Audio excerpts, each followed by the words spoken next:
Guys, what's up? It's your girl Chef Rambo back with another recipe with fall right around the corner. Let's get into this homemade apple crisp dessert.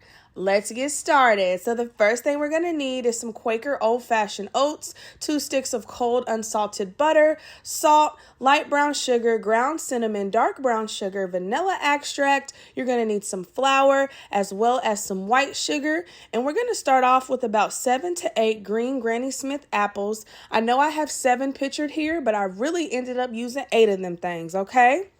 You want to go ahead and peel off the skin so your apples look just like this, nice and beautiful. And then we're going to go ahead and dice our apples up. They do not have to all be the same size and look the same. As you guys can see, mine are a little different. We're going to do 1 cup of white sugar. We're going to do 1 cup of dark brown sugar. And then we're going to do 1 cup of light brown sugar. We're going to then do 1 tablespoon of ground cinnamon. And we're going to do 1 full tablespoon of pure vanilla extract, okay? You're going to go ahead and mix everything up, the vanilla extract, the ground cinnamon, and those 3 different types of sugars. If you guys do not want to use all 3 sugars, you can just pick which 2 you want to use, okay? I did use light brown sugar, dark brown sugar, and white sugar because I wanted to make sure that this apple crisp was nice and sweet, just like me, okay? Now you're going to mix it up. It's probably going to take you anywhere from about 2 to 3 minutes to make sure everything is evenly mixed up and distributed evenly. Once your apples look like this, you're going to go ahead and add 1 stick of unsalted melted butter. And then we are going to go ahead and mix that up, and then we're going to pour that into our baking dish.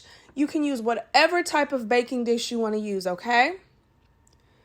Let's make the crumble. 1 cup of all-purpose flour, 1 cup of Quaker old-fashioned oats.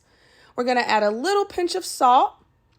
We're going to add another tablespoon of ground cinnamon and 1 cup of light brown sugar. Now take you a fork and mix everything up, okay? I have 1 stick of cold unsalted butter that I cut into like little cubes. What we're going to go ahead and do is start making the crumble. So you pretty much want the flour, the sugar, the cinnamon, the oats, and the salt to kind of be well incorporated in that butter. And you have to make sure your butter is cold, because if your butter is room temperature or if it's melted, you will not get the correct consistency for your apple crisp crumble. And this is like dang near the most important part. This is actually my favorite part when it comes to making an apple crisp. And I've never made one before, y'all, and it came out perfect.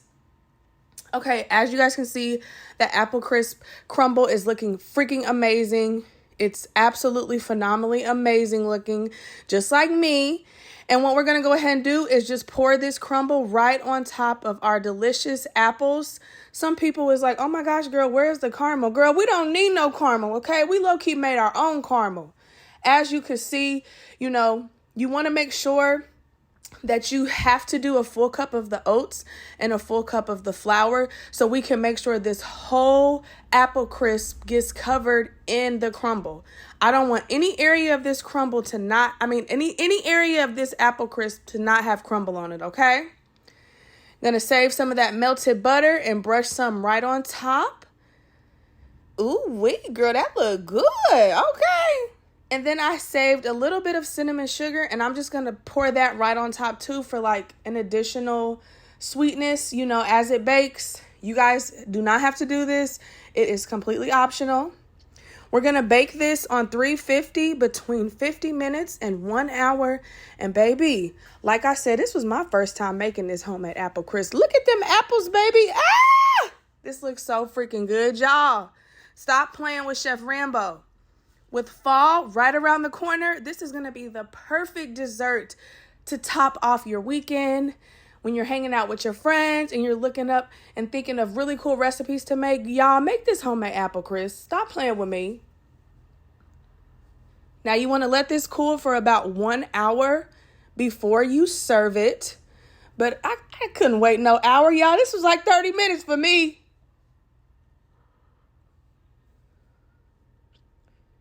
And then you're going to top it off with your ice cream of choice. Of course, I like to use vanilla. And as you can see, it's starting to melt a little bit, which is perfect for me. Make sure you guys make this recipe. It was so freaking good, so sweet, so delicious. I love you guys. Bye.